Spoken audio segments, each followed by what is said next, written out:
Hello dear student, welcome to teachers academy. मैं लवन्या एक बार फिर से आप सभी का टीचर्स एकेडमी के ऑनलाइन प्लेटफॉर्म में स्वागत करती हूँ। उम्मीद करती हूँ आप सभी अच्छे होंगे। सभी स्टूडेंट्स को गुड आफ्टरनून, राधे राधे। कैसे हैं आप सभी? आपकी क्लास स्टार्ट हो गई है। ये हम एसएसटी यहाँ पे कर रहे हैं, यूपी टेट का प्रैक्टिस सेट। ये बहुत ही इंपॉर्टेंट सेशंस है। अभी आप लोग को ध्यान में नहीं आ रहा है, जब आप लोग आप स्टूडेंट्स के अंदर एक सबसे बड़ी प्रॉब्लम क्या रहती है कि आप लोग पहले से प्रिपरेशन पे ध्यान नहीं देते। कुछ स्टूडेंट्स देते हैं, लेकिन अब आप देखिए यही क्लास जब एग्जाम नजदीक होगा फिर आप लोगों को लगेगा मैम फास्ट कराइए, मैराथन कराइए, जिससे हमारा सिलेबस पूरा हो जाए। लेकिन आप पहले से क्यों नहीं जागते? और ये कंफर्म है कि यूपी टेट का एग्जाम आपका होगा ही होगा। ठीक है,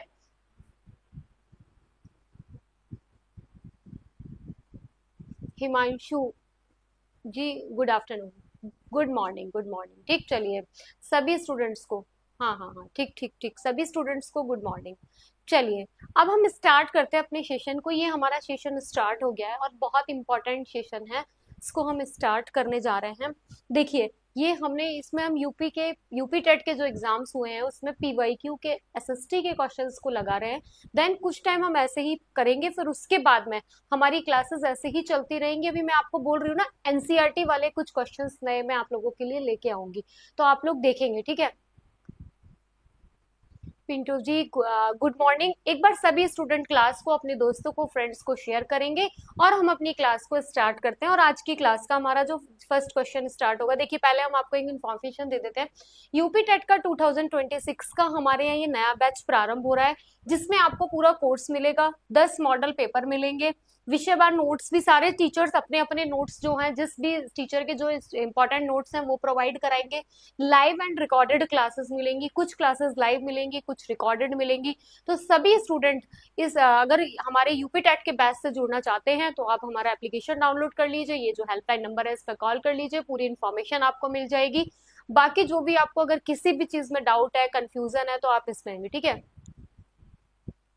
एसएसटी में कौन सा विषय का एमसीक्यू करण? बेटा जी, मैं एसएसटी में अभी आपको एसएसटी के सारे जो भी आपके हिस्ट्री, पॉलिटी, ज्योग्राफी, तीनों के एमसीक्यू सॉल्व करा रही हूँ, प्रीवियस ईयर क्वेश्चन सॉल्व करा रही हूँ। ठीक है, देन उसके बाद में जब हम टॉपिक वाइज करेंगे तो पहले हिस्ट्री की एनसीईआरटी से क्वेश्चंस करेंगे, फिर पॉलिटी की एनसीईआरटी से, फिर ज्योग्राफी की एनसीईआरटी से, ऐसे करेंगे। अभी स्टार्टिंग में हम लोग क्या कर रहे हैं, टॉपिक वाइज मिसलेनियस क्वेश्चंस कर रहे हैं, प्रीवियस ईयर क्वेश्चंस को सॉल्व कर रहे हैं। ठीक है, 60 क्वेश्चंस आपके आते हैं, एक दिन में 30, 2 दिन में हम एक पेपर के क्वेश्चंस को सॉल्व कर लेते हैं। ठीक, चलिए अभी कोई कंफ्यूजन है तो बताइए, अदरवाइज मैं आगे बढ़ रही हूँ। ये हमारी पूरी टीम है जो आपको यूपी टेट की पूरी अच्छी प्रिपरेशन कराएगी। यहाँ पे आपको सारी चीजें प्रॉपर वे में मिलेगी। ठीक है, जो भी बच्चे जुड़ना चाहते हैं तो हमारे बैच से जुड़ जाइए। अब हम स्टार्ट करने जा रहे हैं आपको ये यूपी टेट के क्वेश्चंस। ठीक है, तो देखिए पहला क्वेश्चन प्रीवियस ईयर में आया हुआ क्वेश्चन है, ये इसको सॉल्व करने का प्रयास करते हैं। ठीक, चलिए और देखिएगा सभी स्टूडेंट, इसको देखते हैं क्या है, क्या कह रहा है। वर्तमान में अंकोर वाट जो है वो कहाँ स्थित है? वर्तमान में आपका जो अंकोर वाट है वो कहाँ स्थित है? कंपूचिया में स्थित है, श्रीलंका में स्थित है, चीन में स्थित है, या फिर म्यांमार में स्थित है? एक बार क्लास में जितने भी स्टूडेंट हैं, जितने भी बच्चे हैं, क्लास को, अपने दोस्तों को, फ्रेंड्स को, सभी को शेयर कर दीजिए। ठीक है, चलिए मैं भी अपने बिहाफ से शेयर कर देती हूँ। एक बार सभी स्टूडेंट क्लास को, अपने दोस्तों को, फ्रेंड्स को, सभी को शेयर कर दीजिए। ठीक है, चलिए तो हम स्टार्ट करते हैं, सभी स्टूडेंट्स क्लास के। हाँ, एसएसटी में अब हम इसको बहुत अच्छे से पूरा करेंगे, सेशन हमारा बहुत इंपॉर्टेंट है। आप लोग भी, पिंटू जी, हिमांशु जी, प्रियंका जी, सभी स्टूडेंट क्लास को, अपने दोस्तों को एक बार शेयर करेंगे। देन हम स्टार्ट करेंगे और इस क्वेश्चन का आंसर करिए। जितने बच्चे क्लास में हैं वो आंसर भी करेंगे प्रॉपर। ठीक है, सभी स्टूडेंट आंसर करेंगे। देखिए हमारे साथ प्रॉब्लम क्या है, अभी हम लोग स्टार्टिंग में नहीं जागते, लास्ट में हम लोग जागते हैं, और हमें लास्ट में नहीं जागना है बेटा, स्टार्टिंग से ही लगे रहना है, हमें अपनी चीजों को कवर करना है। तो प्रियंका जी ने इसका आंसर किया है कंपूचिया कंपोडिया। तो वर्तमान में जो अंकोरवाट स्थित है, वेरी गुड, आंसर एकदम सही किया है प्रियंका जी ने। इसी तरीके से सभी स्टूडेंट प्रॉपर वे में आंसर करते रहेंगे तो बिल्कुल अच्छा रहेगा। ठीक है, चलिए मैं सभी स्टूडेंट्स को एक बार शेयर कर दे रही हूँ क्लास को, आप लोग भी शेयर कर दीजिए सभी स्टूडेंट्स। देन हम उसके बाद अपना प्रॉपर वे में करेंगे। चलिए ठीक है,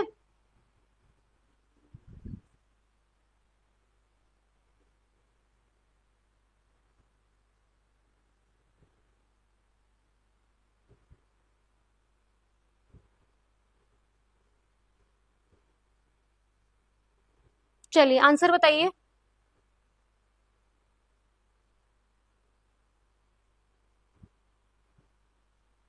तो पहले क्वेश्चन का आंसर क्या होगा, फटाफट से सारे बच्चे आंसर कर रहे हैं और आप लोग बहुत बढ़िया से बेहतरीन तरीके से सभी लोग आंसर करते हैं। ठीक है, चलिए तो सभी स्टूडेंट आंसर कर रहे हैं और जो भी बच्चे आंसर कर रहे हैं वो बहुत अच्छा रिस्पॉन्स इनका आ रहा है। ठीक है, चलिए 1 मिनट रुकिए, मैं एक बार क्लास को शेयर कर देती हूँ। ठीक है, चलिए फिर हम स्टार्ट करते हैं।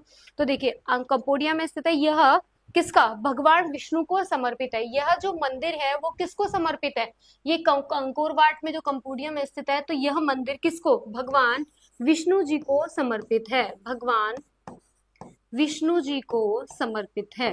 देखिए पहला ही क्वेश्चन आपका इतना अच्छा आ गया है। ठीक है, जो अंकोरवाट में मंदिर है वो किसको समर्पित है, भगवान विष्णु जी को समर्पित है। ठीक है, इसी तरीके से हमें चीजों को याद कर लेना प्रॉपर वे में, तो हम जिससे भूले ना। ठीक है, देखिए अभी हमारे एग्जाम में बहुत मतलब टाइम है, तो हम अपनी चीजों को डीप में बहुत अच्छे से और बहुत आराम आराम से पढ़ सकते हैं।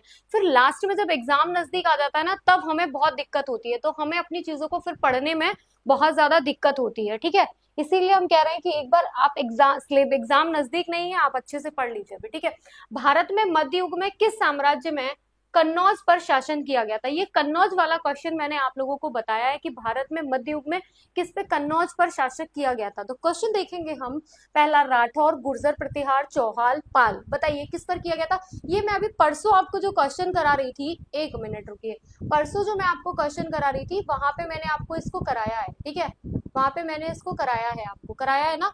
तो एक बार सभी स्टूडेंट क्लास को, अपने दोस्तों को, फ्रेंड्स को शेयर जरूर करें।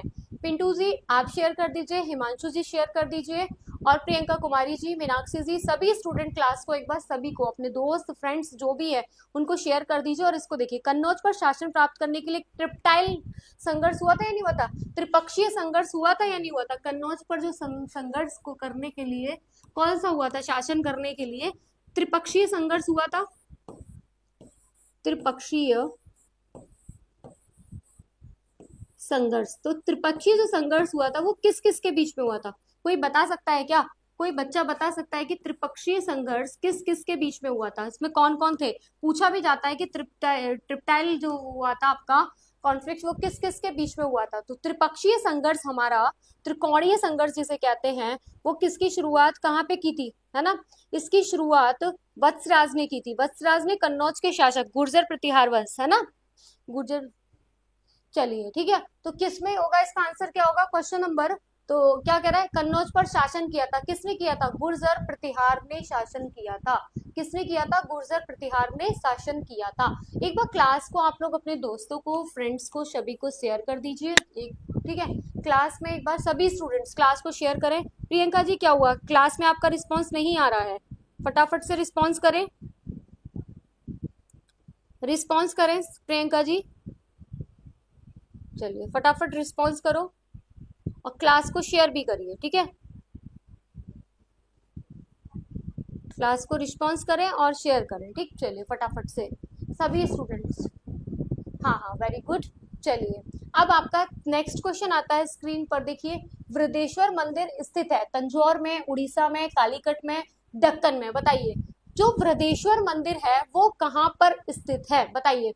वृहदेश्वर मंदिर की बात कर रहे हैं हम, वृहदेश्वर मंदिर आपका कहाँ पर स्थित है, बताइए। वृहदेश्वर मंदिर तंजौर में स्थित है, उड़ीसा में स्थित है, कहाँ पर स्थित है, बताएंगे क्या। वृहदेश्वर मंदिर की स्थापना एक सॉरी, वृहदेश्वर मंदिर की स्थापना, वृहदेश्वर मंदिर की स्थापना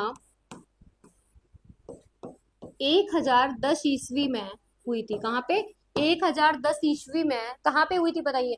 वृहदेश्वर मंदिर की स्थापना 1010 में चोल राजा राजराज प्रथम के शासक में, किसने की थी, चोल राजा, चोल राजा राजराज प्रथम, है ना, चोल राजा राजराज प्रथम ने की थी, है ना। वृहदेश्वर मंदिर की जो स्थापना, मैम मेरा कमेंट नहीं दिख रहा है, नहीं अभी दिखा मुझे, बाकी तो नहीं दिख रहा था। ठीक है, चलिए तो क्या कह रहा है, वृहदेश्वर मंदिर की स्थापना चोल ने कराया था तंजौर में, तमिलनाडु में। इस मंदिर को राजा राजेश्वर मंदिर भी कहा जाता है। है ना, राजा राजेश्वर मंदिर भी कहा जाता है। अब आपसे पूछा जाएगा कि ये जो बृहदेश्वर मंदिर है ये किस भगवान को समर्पित है, तो शिव को समर्पित है, शिव जी को, है ना, भगवान शिव जी को समर्पित है। तो क्या होगा, तंजौर। तंजौर कहाँ पे है, तमिलनाडु में, ठीक है। इतने इस क्वेश्चन से हमें सिर्फ और सिर्फ इतनी ही इंफॉर्मेशन लेनी है। देखिए बृहदेश्वर मंदिर आपकी स्थापना कब हुई, 1010 ईस्वी में। इस कहाँ पे है ये, तंजौर, तमिलनाडु, ठीक है।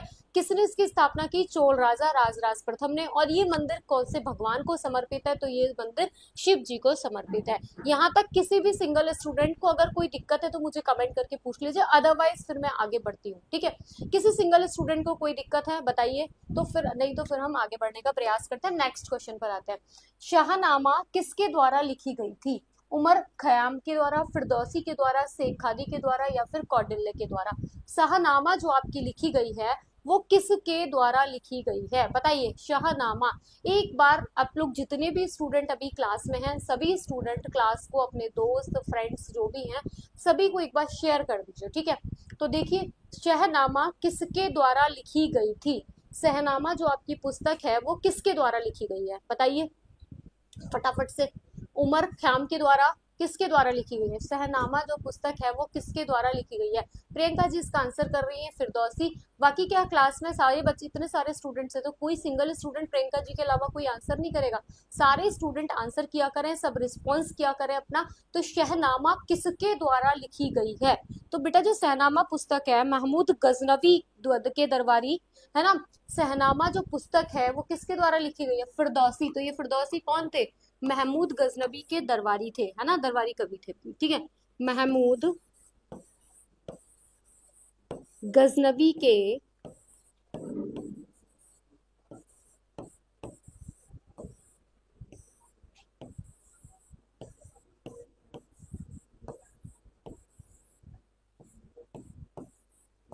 दरबारी थे, है ना, ठीक है। चलिए नेक्स्ट क्वेश्चन आता है, निम्न में से कौन सा सुमेलित है। लॉर्ड कॉर्नवालिस ने स्थायी बंदोबस्त, लॉर्ड विलियम बेंटिंक विलय नीति, लॉर्ड कैनिंग सती प्रथा का अंत, लॉर्ड डलहौजी सहायक संधि प्रणाली। कह रहा है निम्नलिखित में से कौन सा क्या है आपका सुमेलित है, सुमेलित की बात कर रहा है बेटा, कौन इसमें से, एक मिनट, ठीक है। देखिए निम्नलिखित में से कौन इसमें सुमेलित है, किसकी बात कर रहा है, सुमेलित की, ठीक है। क्लास, है ना, तो क्या सुमेलित है बताइए, निम्नलिखित में से इसमें क्या सुमेलित है। देखिए तो लॉर्ड कॉर्नवालिस ने क्या किया था, स्थायी बंदोबस्त, लॉर्ड कॉर्नवालिस ने क्या किया था, स्थायी बंदोबस्त। विलियम बेंटिंक ने क्या किया था, सती प्रथा का अंत किया था। विलियम बेंटिंक का क्या है, सती प्रथा के अगर अंत की बात आएगी तो वो कौन है, विलियम बेंटिंक है। लॉर्ड कैनिंग ने क्या किया था, 1857 की क्रांति के समय गवर्नर जनरल थे। ये लॉर्ड कैनिंग क्या थे, 1857 की क्रांति के समय, 1857 की क्रांति के समय, 1857 की क्रांति के समय गवर्नर जनरल थे, ठीक है। जी जी को समझ जाइएगा, ठीक है, गवर्नर जनरल थे। लॉर्ड डलहौजी ने क्या किया था, विलय नीति, है ना, लॉर्ड डलहौजी के समय क्या हुआ था, विलय नीति, ठीक है। समझ में आ गया होगा ये चीजें आप लोगों को। लॉर्ड डलहौजी, सॉरी, विलय नीति। और सहायक संधि प्रणाली लॉर्ड वेलेजली। सहायक संधि प्रणाली कहाँ है, ये सहायक संधि प्रणाली किसकी है, लॉर्ड वेलेजली की है, ठीक है। इस क्वेश्चन से देखिए हमें इतनी सारी चीजें मिल गई हैं, वेलेजली, ठीक है, सहायक संधि प्रणाली लॉर्ड वेलेजली, ठीक। समझ में आया या नहीं आया सभी स्टूडेंट्स को। यहाँ पे मैं किसी, एक मिनट रुकिए, यहाँ पे किसी भी स्टूडेंट को कोई दिक्कत है तो बताइए, अदरवाइज हम क्लास को, ठीक है, चलिए आगे क्वेश्चंस करेंगे फटाफट से। पहले आप लोग एक बार देख लीजिए, ठीक है, चलिए। और क्लास को ना अपने दोस्त फ्रेंड्स जो भी हैं शेयर जरूर किया करिए, ठीक है। इस क्लास को शेयर करिए सभी स्टूडेंट बढ़िया से, ठीक है। और हम यहाँ पे अपनी चीजों को बहुत अच्छे से करेंगे। चलिए एक मिनट रुकिएगा, ठीक, चलिए सभी स्टूडेंट इसको, ठीक, चलिए फटाफट से।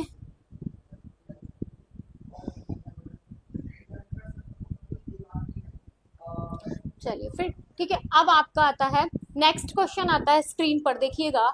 मार्को पोलो कौन था, अन्वेषक था, वैज्ञानिक था, लेखक था, या फिर प्रशासक था। ये बेटा क्वेश्चंस हमें एक बार, इससे हमें क्या सीख मिलती है कि हमें किस टाइप के क्वेश्चंस को करना है। तो जो मार्को पोलो था वो क्या था, कैसा था, क्या था, तो मार्को पोलो इटली का क्या था, यात्री था। मार्को पोलो जो था वो इटली का क्या था, यात्री था, है ना। ये तो आपको पता ही होगा कि वो अन्वेषक था, वैज्ञानिक था, लेखक था, प्रशासक था। तो क्वेश्चन नंबर 6 का आंसर करिए। पहले आप लोग का किसी भी स्टूडेंट का आंसर नहीं आया, एक बार क्वेश्चन नंबर 6 का सभी स्टूडेंट आंसर करेंगे। मार्को पोलो वेनिस इटली का यात्री था, है ना, दक्षिण भारत से आया था। तो क्या होगा, अन्वेषक था ना, खोज के लिए आया था। मार्को पोलो क्या था, इटली का यात्री था।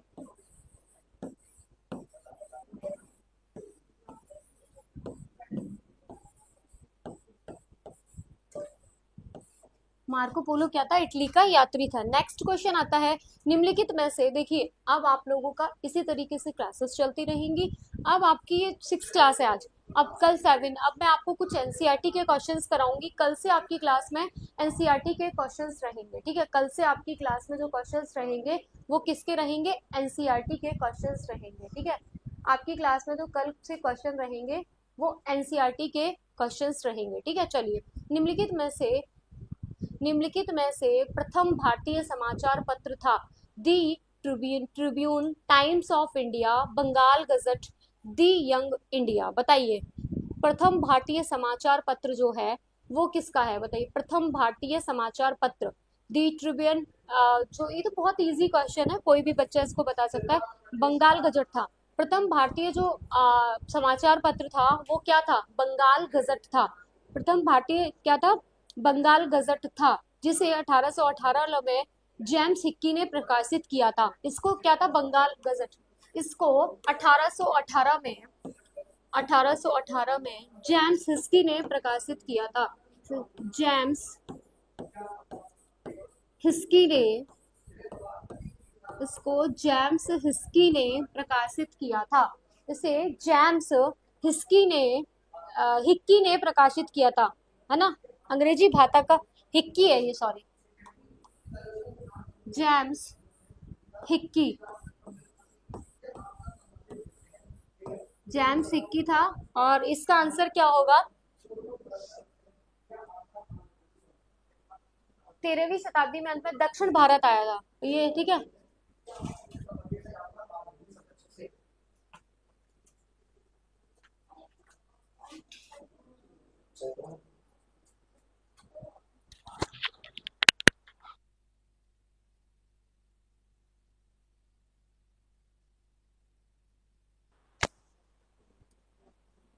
ज 1813 में जेम्स हिक्की ने।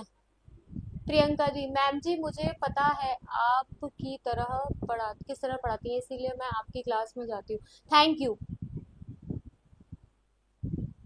हाँ जी, चलिए क्लास को एक बार, हाँ हाँ, ठीक है। सी, वेरी गुड। बेटा आपने ये जो महादेवी जी, आपने किसका आंसर किया है, 1 मिनट, ठीक है। आप क्वेश्चन बता दीजिए कि आपने किस क्वेश्चन का आंसर किया है, ठीक है। तो क्या कह रहा है, बंगाल गजट 1818 में जेम्स हिक्की ने प्रकाशित किया था, और ये अंग्रेजी भाषा में प्रकाशित होने वाला पहला था, ठीक है। ठीक है, चलिए नेक्स्ट क्वेश्चन आता है स्क्रीन पर। प्रथम भूमिगत रेलवे का निर्माण हुआ था न्यूयॉर्क में, दिल्ली में, लंदन में, दुबई में। प्रथम भूमिगत जो रेलवे है उसका निर्माण हुआ था कहाँ पर, किसकी बात कर रहा है, प्रथम भूमिगत रेलवे का जो निर्माण हुआ है आपका वो कहाँ पर हुआ है। रेलवे भूमिगत मतलब जो मेट्रो, भूमिगत जो जमीन के अंदर चल रही है, उसका कहाँ पे हुआ है, बताइए। सभी स्टूडेंट इसका आंसर करेंगे, बहुत बेसिक क्वेश्चन है। प्रियंका जी करिए आप आंसर इसका, पिंटू जी आप आंसर करिए, हिमांशु जी आप आंसर करिए, सभी स्टूडेंट इसका आंसर करेंगे। बैड महादेव जी इसका आंसर करेंगे फटाफट से। प्रथम भूमिगत रेलवे स्टेशन कहाँ पे, देखिए विश्व में प्रथम भूमिगत रेलवे का निर्माण जो हुआ था, विश्व में अगर बात करेंगे, विश्व में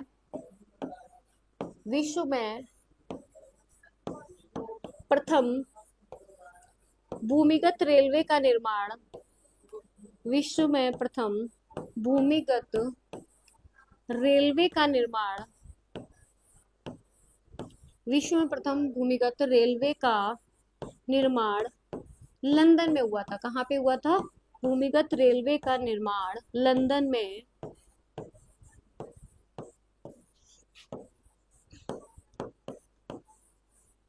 विश्व में प्रथम भूमिगत रेलवे का निर्माण लंदन में हुआ था, लंदन में हुआ था, ठीक है। नेक्स्ट फिर हम लिखेंगे इसी तरीके से पॉइंट्स को लिखेंगे। नेक्स्ट पॉइंट लिखेंगे, भूमिगत रेलवे का निर्माण हो गया था, है ना। इस भूमिगत रेलवे का 10, ये जो रेल थी किससे चलती थी, भाप इंजन से चलती थी। ये जो रेल थी वो किससे चलती थी, भाप इंजन से चलती थी। तो आंसर क्या हो जाएगा इसका? लंदन। ठीक है, यहाँ तक किसी स्टूडेंट को कोई दिक्कत है तो कमेंट करें, अदरवाइज हम आगे बढ़ते हैं। ठीक है, चलिए आगे बढ़ते हैं अदरवाइज। ठीक, चलिए नेक्स्ट क्वेश्चन आता है स्क्रीन पर। अमेरिका में नागासाकी में परमाणु बम गिराया था। अमेरिका में जो नागासाकी में परमाणु बम गिराया गया था वो क्या था? ठीक है, चलिए फटाफट से प्रियंका जी आंसर कर रही है। सभी स्टूडेंट एक बार आंसर जरूर करेंगे। ठीक है, एक बार सभी बच्चे आंसर करेंगे फटाफट से। ठीक है, जल्दी जल्दी एक बार सभी बच्चे आंसर करें फटाफट से, जल्दी से। सभी जितने भी बच्चे क्लास में हैं, एक बार सभी स्टूडेंट क्लास को अपने दोस्तों को, फ्रेंड्स को शेयर करेंगे, और सभी स्टूडेंट क्लास को लाइक करेंगे, चैनल को सब्सक्राइब कर लीजिए, जिससे हमारी जो क्लासेस हैं वो आएंगी टाइम से, तो आपको इन्फॉर्मेशन मिल जाएगी। ठीक है, सभी स्टूडेंट फटाफट फटाफट करते जाइए भाई, जल्दी जल्दी। क्या दिक्कत है आप लोगों को? ठीक है, जल्दी जल्दी करिए।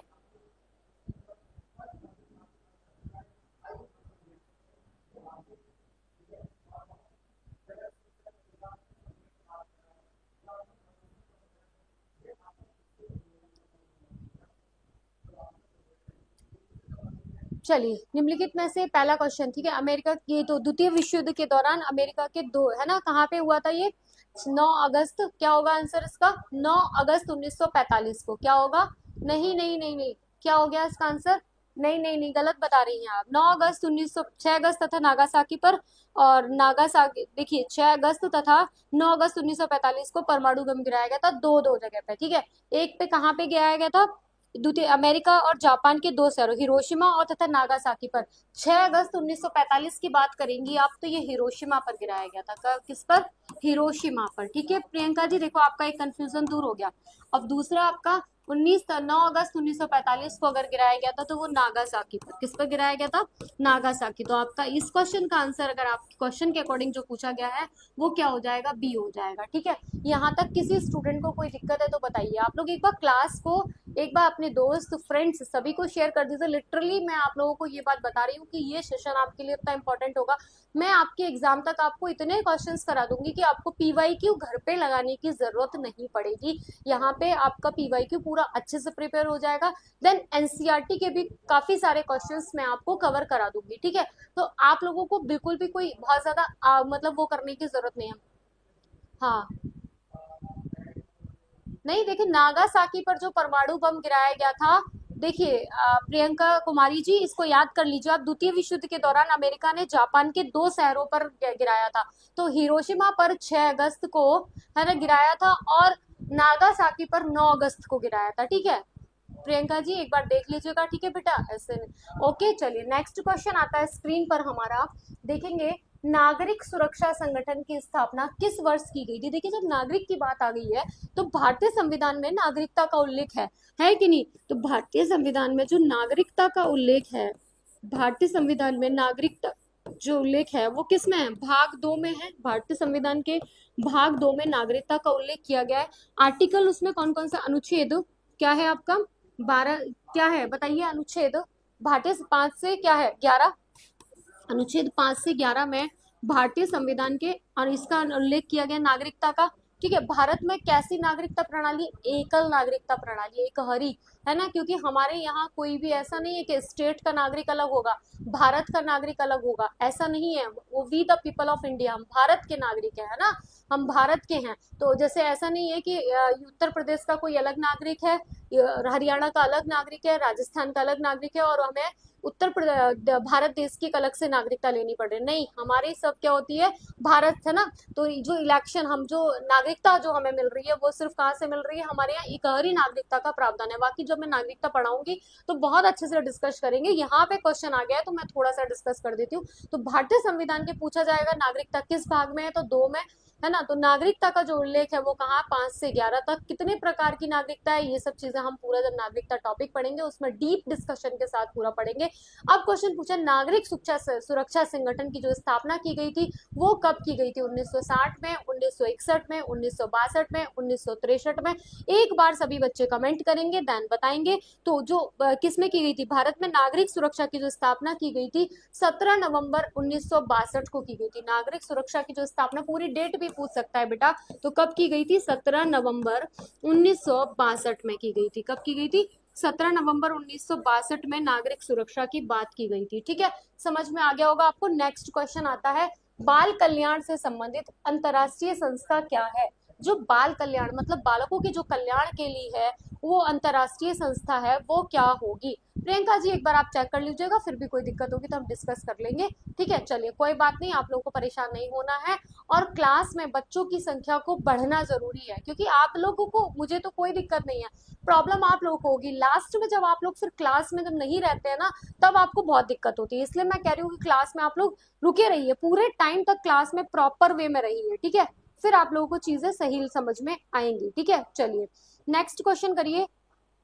बाल कल्याण, देखिए अंतरराष्ट्रीय बाल संकट कोष की क्या है, विशिष्ट संस्था है ना। इसकी स्थापना 11 दिसंबर 1946 को की गई थी। कब की गई थी? 11 दिसंबर 1946 को, 11 दिसंबर 1946 को। अच्छा मैं इधर साइड में हो जाती हूँ, तो क्या मैं आप लोग को दिखती नहीं हूँ क्या? मुझे एक बार कमेंट करके बताइएगा आप लोग, ठीक है, मैं दिखती हूँ या नहीं?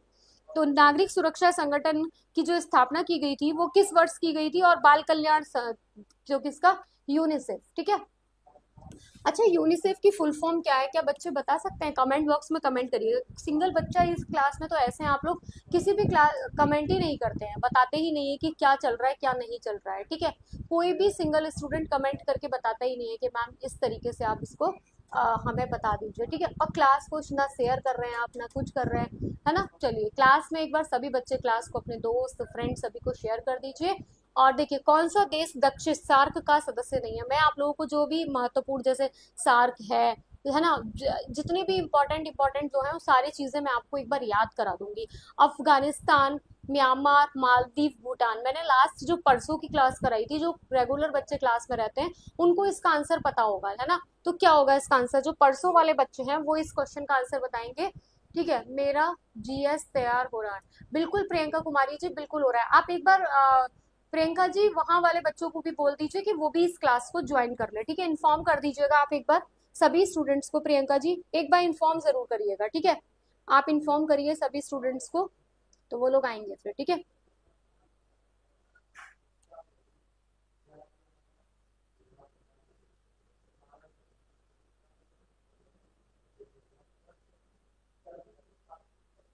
चलिए ठीक। हम लोग अपनी रणनीति बना ले रहे हैं ना कि हमें किस तरीके से पढ़ना है। ठीक है,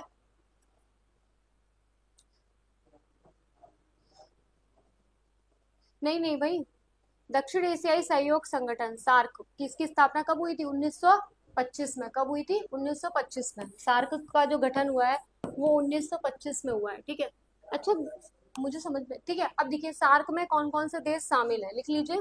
7 देश शामिल है इसमें। इस देश में अब वर्तमान में इसकी संख्या कितनी है? 8 है। भारत, बांग्लादेश, पाकिस्तान, लिख लीजिए। भारत, बांग्लादेश,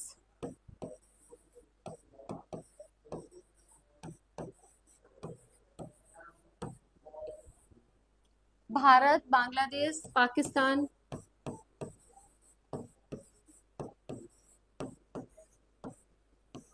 भारत, बांग्लादेश, पाकिस्तान। कमेंट करिए कुछ लोग, आप भी तो बताइए, आप लोगों की भी तो रिस्पॉन्सिबिलिटी है। भारत, बांग्लादेश, पाकिस्तान, भूटान, नेपाल, मालदीव, भूटान, नेपाल, मालदीव, भूटान, नेपाल, मालदीव,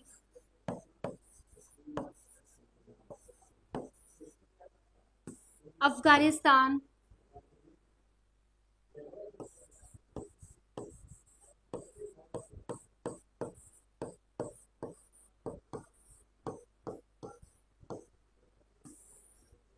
है ना, मालदीव, अफगानिस्तान,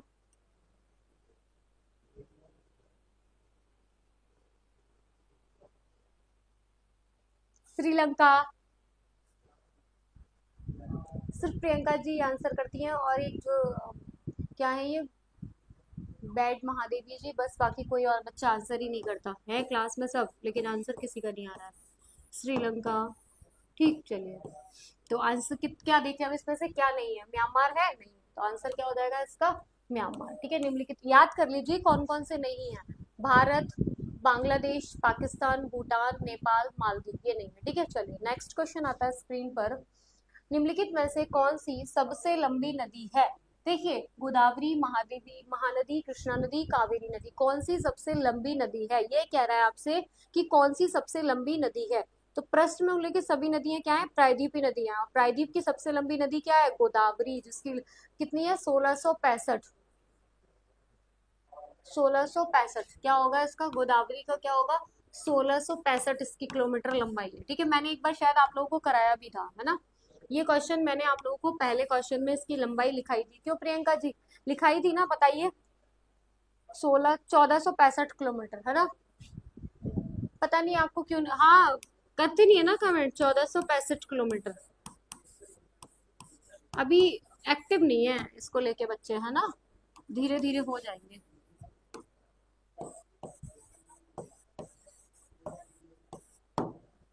नेक्स्ट है आपका, निम्नलिखित में से किसका उपयोग पृथ्वी की आयु के परिकल्पना में नहीं किया जाता है? मतलब कौन सी चीज है जिसे हम पृथ्वी की आयु का आकलन करते हैं उसमें इसका प्रयोग नहीं किया जाता है? ठीक है, किसमें नहीं किया जाता है? ये वो क्लास को आप लोग शेयर वेयर नहीं करते हैं। निम्नलिखित में से किसका उपयोग पृथ्वी की आयु की संकल्पना में नहीं किया जाता? चंद्रमा का ज्वारीय बल, महासागरों में लवणता, पृथ्वी का आकर्षण बल, अवसादन की दर। अवसादन की दर बताइए, आंसर करें फटाफट से, क्या होगा आंसर? एक बार सभी स्टूडेंट आंसर करेंगे जल्दी से। ठीक है, जल्दी जल्दी आंसर करो भाई। ठीक है, करिए। संयुक्त राज्य अमेरिका के दक्षिण कैलिफोर्निया में मृत घाटी, रिफ्ट घाटी का, है ना? तो क्या होगा इसका आंसर? बेटा आंसर पूछ रहे हैं हम आपसे। पृथ्वी का आकर्षण बल क्या होगा? पृथ्वी का आकर्षण बल, है ना? हाँ हाँ, सी इज योर राइट आंसर।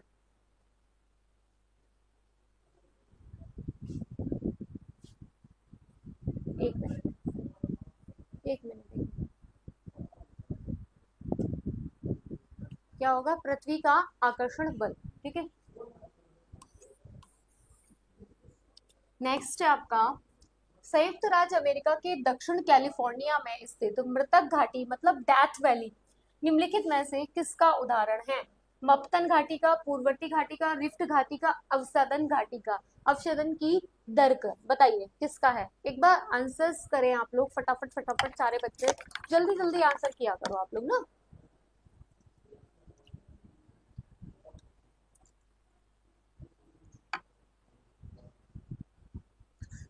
हाँ, अच्छा तैयारी किस तरीके से करनी है?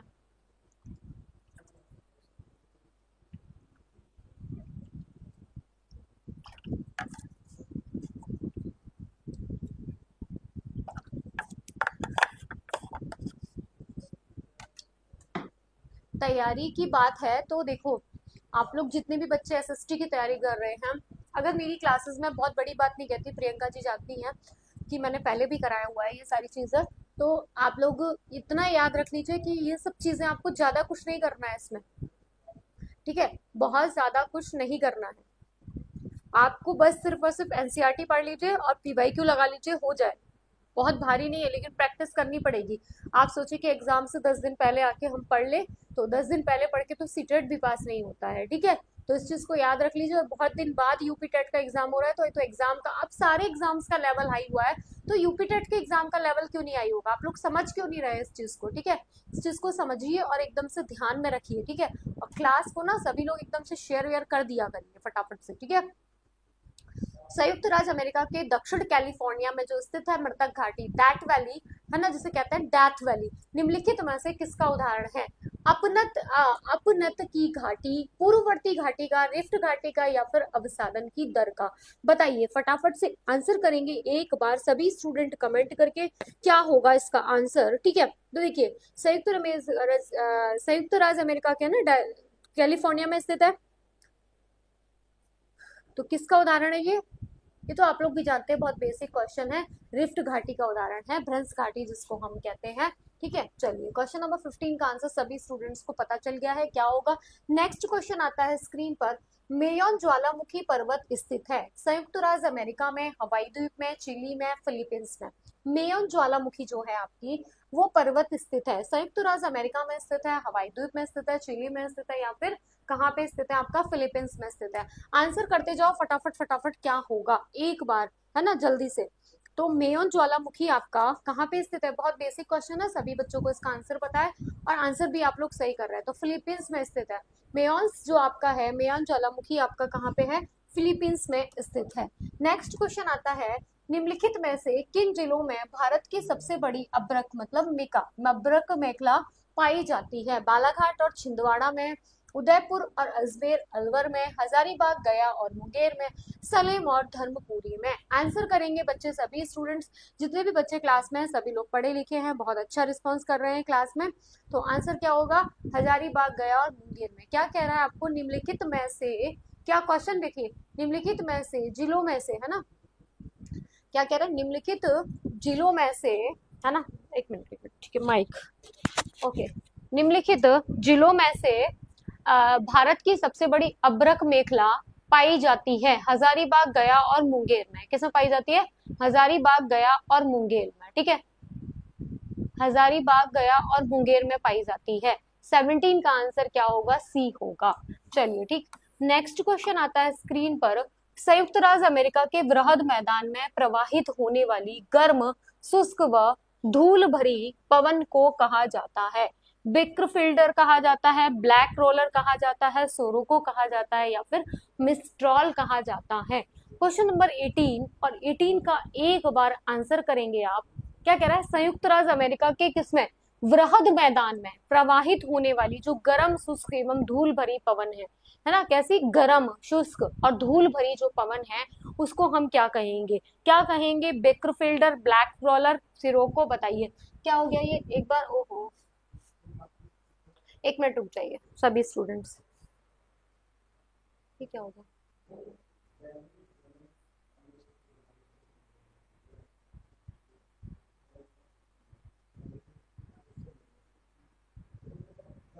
एक मिनट रुकिए।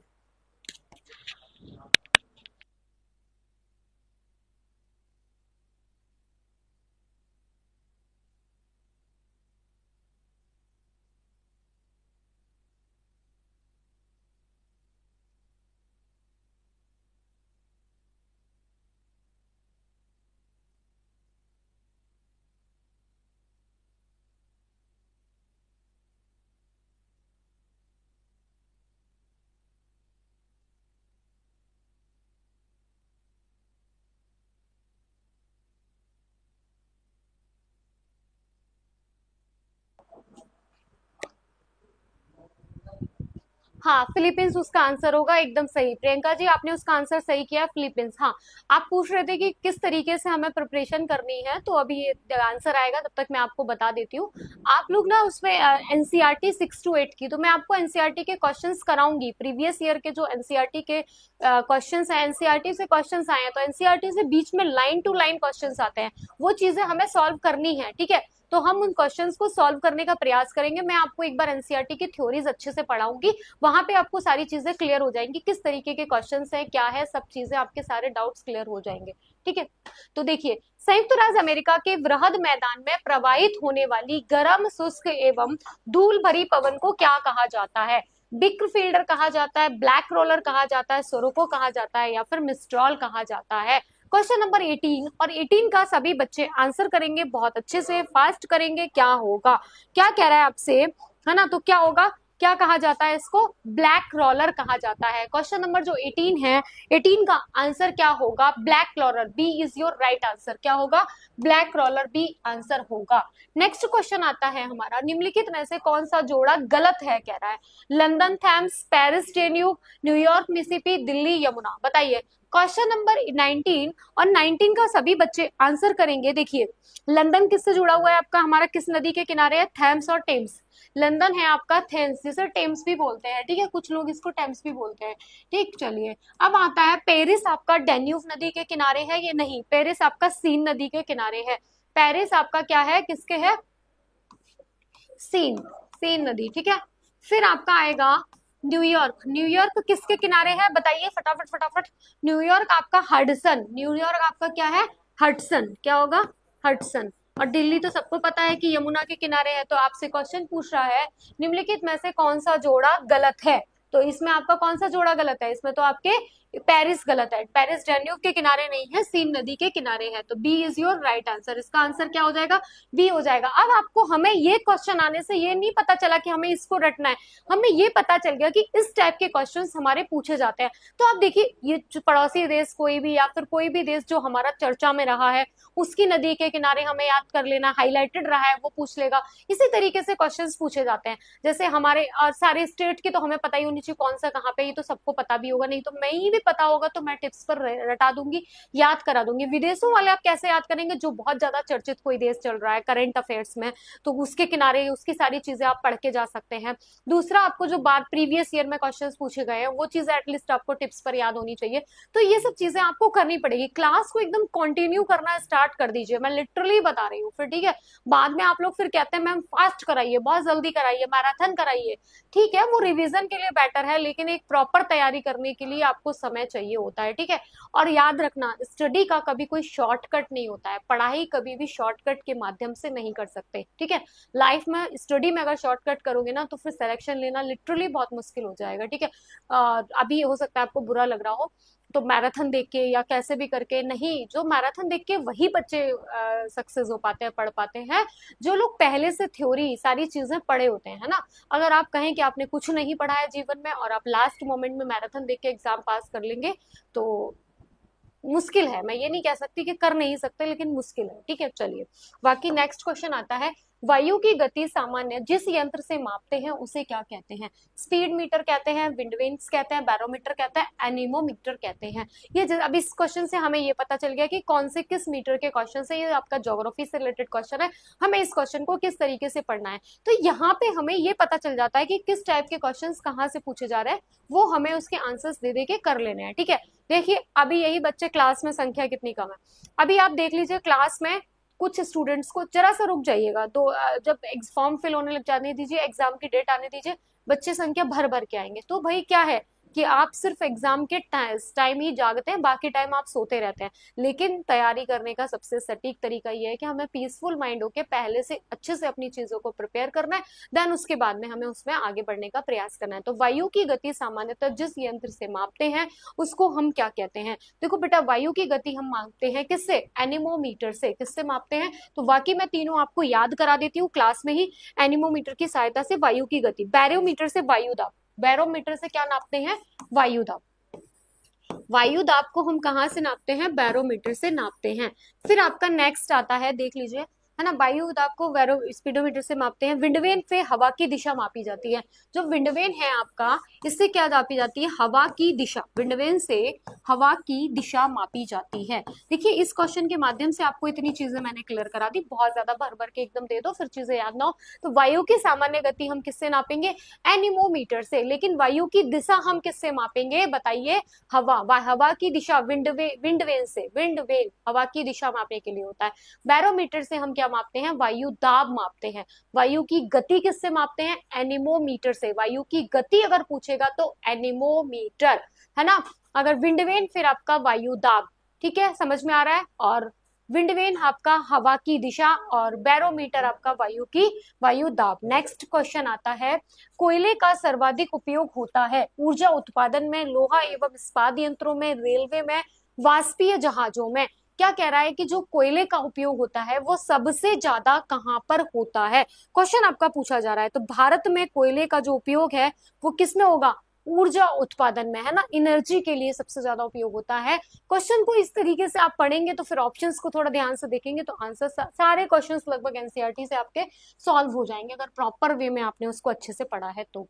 देखिए बैलाडीला खदान जानी जाती है सोना के लिए, अभ्रक के लिए, लोहा इसके लिए, हीरा के लिए। बताइए बैलाडीला खदान जो जानी जाती है आपकी कहाँ पे है, ये किसके लिए जानी जाती है, लोहा अयस्क के लिए। तो आप इतना नहीं पूछेगा, नेक्स्ट पूछ लेगा कि ये कहाँ पे पाई जाती है, बैलाडीला खान है कहाँ पे, तो कहाँ पे ये, छत्तीसगढ़ में। मैं भाई छत्तीसगढ़ थोड़ा ऐसे शॉर्टकट में लिख दे रही हूँ तो ऐसा नहीं है, ठीक है। चलिए कहाँ पे है ये, बैलाडीला खान आपकी छत्तीसगढ़ राज्य में स्थित है, ठीक है। यह खदान छत्तीसगढ़ के दंतेवाड़ा जिले में है। कहाँ पे है?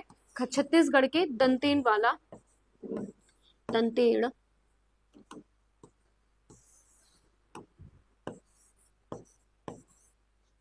छत्तीसगढ़ के दंतेवाड़ा जिले में, ठीक, लिख लीजिए, छत्तीसगढ़ के दंतेवाड़ा जिले में।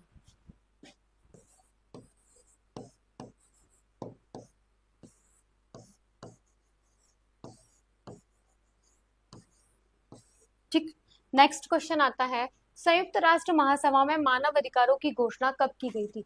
किसमें? संयुक्त राष्ट्र महासभा में मानव अधिकारों की जो घोषणा की गई थी वो कब की गई थी? संयुक्त राष्ट्र महासभा में, ठीक है, तब कब की थी? 10 दिसंबर, फटाफट फटाफट कर लीजिए, 10 दिसंबर 1948 को। थोड़ा जल्दी जल्दी हम इन क्वेश्चंस को सॉल्व कर ले रहे हैं। नेक्स्ट है हमारा, किन राज्यों में 1959 में सर्वप्रथम पंचायती राज को लागू किया गया था? देखिए, जवाहरलाल नेहरू के समय सर्वप्रथम पंचायती राज को लागू किया गया था। कब किया गया था पंचायती राज को? राजस्थान के, सबसे पहले राजस्थान के नागौर जिले में। किसमें? राजस्थान के नागौर जिले में। राजस्थान तो पता ही, सबसे पहले राजस्थान के नागौर जिले में, है ना, 2 अक्टूबर 1959 को सबसे पहले इसको लागू किया गया था, है ना, 2 अक्टूबर 1959। तो कह रहा है किन राज्यों में? तो राजस्थान और आंध्र प्रदेश। तो क्वेश्चन नंबर 24 और 24 का आंसर होगा आपका, क्या हो जाएगा? A is your right answer. Next question आता है, 73वां संविधान संशोधन संबंधित है। देखिए, 73वां संविधान संशोधन आपका किससे संबंधित है? पंचायती राज से संबंधित है। भारत में जो पंचायती राज व्यवस्था है वो कैसी है? त्रिस्तरीय है, ठीक है। त्रिस्तरीय पंचायती राज व्यवस्था की बात कौन करते हैं? बलवंत राय मेहता। द्विस्तरीय पंचायती राज व्यवस्था की बात कौन करते हैं? अशोक मेहता, ठीक है। इस तरीके से याद करना है। 74वां संविधान संशोधन हमारा नगर निगम वगैरह से संबंधित है, ठीक है। तो पूछ रहा है आपसे 73वां संविधान संशोधन किसका? पंचायती राज प्रणाली से संबंधित है ना। पंचायती राज प्रणाली का उद्देश्य क्या था? विकेंद्रीकृत शासन व्यवस्था, है ना, विकेंद्रीकृत, डिसेंट्रलाइजेशन, ठीक है। चलिए, ठीक, समझ में आ रहा है। इस तरीके से हम अपनी चीजों को पढ़ेंगे तो बहुत ही बढ़िया से, अच्छे तरीके से पढ़ पाएंगे, अदरवाइज हमें दिक्कत नहीं होगी बेटा। मैं कह रही हूँ, एक बार आप लोग पढ़ लीजिए अच्छे से, ठीक है। अभी आप घूम रहे हैं, कहाँ हम एसएसटी पढ़े, कहाँ करें, ये यूट्यूब पे ना, अगर आप किसी भी एक, सारे टीचर अपनी तरफ से बहुत अच्छा पढ़ाते हैं, आप 10 जगह घूमने से अच्छा, मैं ये नहीं कह रही कि मेरे से ही, कहीं एक जगह एक चीजों को पकड़ लीजिए, वही रेगुलर क्लासेस करते रहिए लिटरली, क्योंकि आपको पता है, आपको क्या पता कौन से दिन क्लास आपने उस टीचर की छोड़ दी, वो टीचर आपको इंपॉर्टेंट चीज करा दे, वो आपके एग्जाम में आ जाए, है ना, ठीक है। चलिए, नेक्स्ट क्वेश्चन आपका आएगा, अस्पृश्यता की समाप्ति का संबंध है। देखिए, भारतीय संविधान में ये आर्टिकल दिए हुए हैं। 17 क्या है आपका? 17 क्या है? 18 क्या है? 18 क्या है? उपाधियों का अंत है। 17 अस्पृश्यता है ना। और ये 19 आपका क्या है? वाक एवं अभिव्यक्ति की स्वतंत्रता। 19 एवं बी में दिया ना आपको, वाक एवं अभिव्यक्ति की स्वतंत्रता। फटाफट फटाफट अच्छे से ऐसे ही करते जाएंगे हम लोग, ठीक है। तो देखिए जल्दी से, तो 17 क्या है? अस्पृश्यता की समाप्ति, है ना, ठीक। इसी तरीके से मैं तो आप लोगों को सारी चीजें करा ही रही हूँ। और ये जो अस्पृश्यता है भारतीय संविधान के किस में है? भाग 3 में, मूल अधिकार में इसका वर्णन किया गया है। भाग 3 में क्या है? हमारे मूल अधिकार हैं। क्या है? मौलिक, फंडामेंटल राइट्स। मूल अधिकार क्या होते हैं? वे अधिकार जो हमें नेचर से मिले हैं, प्रकृति द्वारा मिले हैं, उनको हमसे कोई छीन नहीं सकता। अनुच्छेद किस में है इसका उल्लेख? 12 से 35 में। अनुच्छेद 12 से 35 में ये वे अधिकार हैं जिन्हें हमसे कोई छीन नहीं सकता है, ठीक है। अगर हमारे मूल अधिकारों का उल्लंघन होता है तो हम सीधे कहाँ जा सकते हैं? अनुच्छेद 32 के तहत कहाँ जा सकते हैं? सुप्रीम कोर्ट, है ना। अनुच्छेद 226 के तहत हम कहाँ जा सकते हैं? सीधे हाई कोर्ट, है ना, रीट जारी कर सकते हैं, ठीक है। चलिए, तो ये सब चीजें बेसिक हैं, मैं आप लोगों को पढ़ाऊंगी, डीप में पढ़ा भी रही हूँ। इस तरीके से धीरे धीरे धीरे धीरे हमारी सारी चीजें प्रिपेयर हो जाएंगी, ठीक है, बढ़िया से। नेक्स्ट क्वेश्चन आता है, स्क्रीन पर देखिएगा, सूची को मिलाना है हमें यहाँ पे। वित्त आयोग, वित्तीय आपातकालीन स्थिति, राज्यसभा, संवैधानिक संशोधन, ठीक है। जो संवैधानिक संशोधन है आपका वो क्या है? 368 है। आप देख लीजिए, डी का आपका थर्ड किस में है? एलिमिनेशन वाले रूल से भी आप इसको सॉल्व कर सकते हैं। 27 नंबर क्वेश्चन को एलिमिनेशन वाले रूल से प्रॉपर वे में आप सॉल्व कर सकते हैं। देख लीजिए एक बार, तो देखिए सिंपल सी बात है, अगर आपको एक मिल गया तो D is your right answer, लेकिन हमें तो पूरा याद करना है, ठीक है। तो देखिए, वित्त आयोग आपका क्या है? अनुच्छेद 280। वित्त आयोग क्या है? 280। फिर आपका आता है वित्तीय आपातकालीन स्थिति, क्या है आपकी? 360, है ना। राज्यसभा आपका किस में है? 312 में। फिर आपका संवैधानिक संशोधन अनुच्छेद 368, ठीक है। चलिए, नेक्स्ट है आपका, राष्ट्रीय ध्वज की लंबाई तथा चौड़ाई का उचित अनुपात क्या है? 2:1, 3:2, 4:3, 5:4। बताइए क्या है आपका? क्वेश्चन नंबर 28 और 28 का आंसर करेंगे फटाफट से, क्या होगा? क्या होगा 3:2। बेटा ये तो बेसिक है, आपको एक याद होना चाहिए, वैसे भी तैयारी नहीं कर रहे तब भी। वर्तमान में योजना आयोग के उपाध्यक्ष, ये तो करंट अफेयर्स का क्वेश्चन है, ठीक है, तो ये आप लोग होमवर्क में बताएंगे, ठीक है। होमवर्क वैसे कोई करता तो नहीं है, लेकिन फिर भी मैं करवा लेती हूँ, दे देती हूँ। अब आप लोग नहीं करते तो उसमें आपकी रिस्पॉन्सिबिलिटी। निम्नलिखित में से किस राज्य की सीमा बांग्लादेश से नहीं मिलती है? मणिपुर, मेघालय, मिजोरम, त्रिपुरा, बताइए। क्वेश्चन नंबर 30, किस राज्य की सीमा उससे नहीं मिलती है? 30 नंबर क्वेश्चन का आंसर करेंगे फटाफट से, क्या होगा बताइए।